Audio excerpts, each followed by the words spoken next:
Hello, I'm Claire Armistead. I was hoping to be with you today to interview Laura Cumming, a near contemporary of mine at St Hilda's, who's now a journalistic colleague as well. She's been the art critic of The Observer since 1999, but during that phase she's also written well-received books on self-portraits in art and the discovery of a long-lost portrait by Velázquez, The Vanishing Man.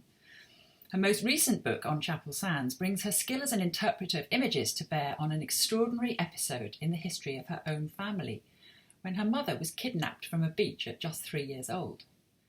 Though no harm came to her, it was an episode so murky, so steeped in shame, that even she didn't come to know about her kidnap until she was in her 60s. I don't want to give too much away for those of you who haven't yet read it, because it is a beautifully shaped piece of detective work.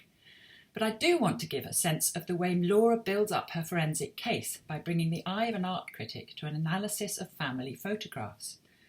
As she writes, "In the great democracy of family albums, we all have photographs upon which, disastrously, nothing is written. Identities drift in a sea of unknowing. We have no idea who they were, these people, smiling, forming, or resisting the camera's tyrannical hold. Each may be somebody or nobody of importance to the past or future story." At the centre of this story is Laura's grandfather, George.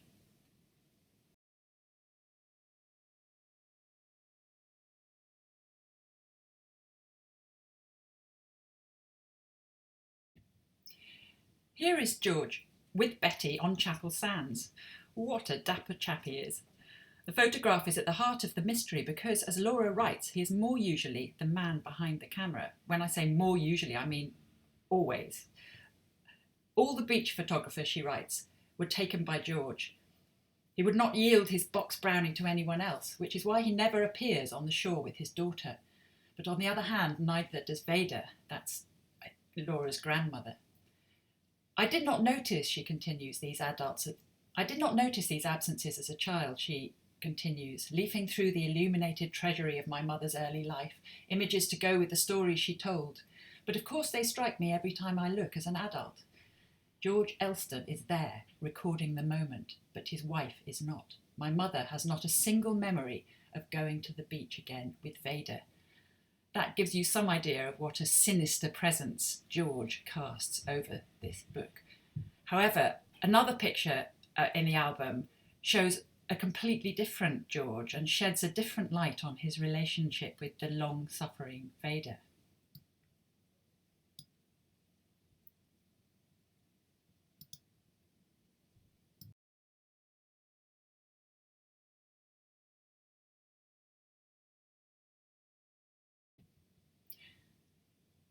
Here is Veda, Laura writes, in that neat little house, photographed by her husband George in the first year of marriage. She stands stock still in their modest kitchen.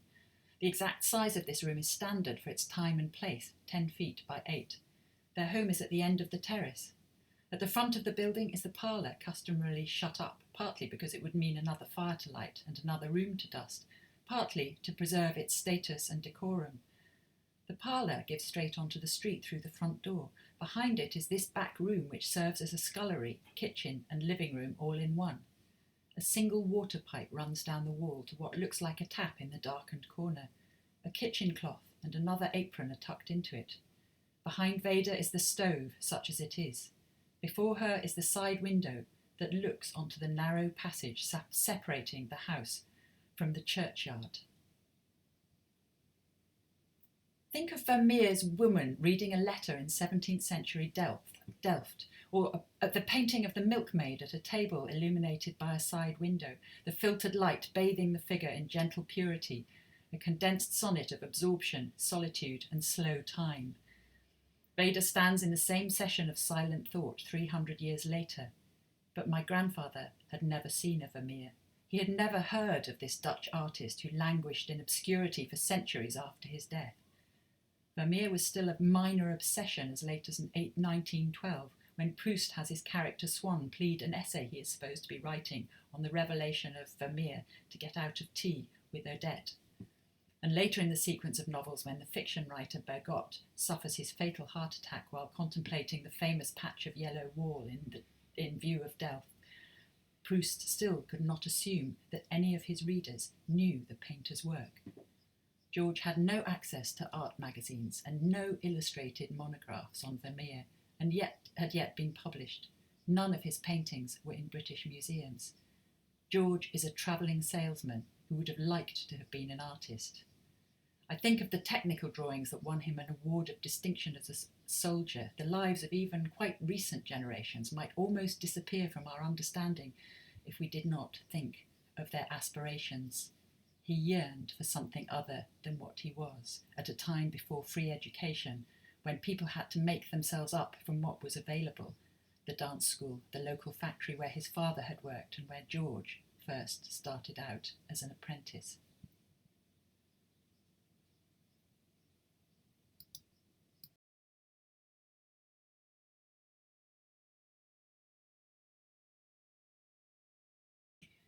I hope the two photographs I've shown you give you a tiny glimpse of the riches in this book, the complexity with which Laura spins out the idea of a villain who was also an artiste manqué, who was a manipulative father but was also in his way loving.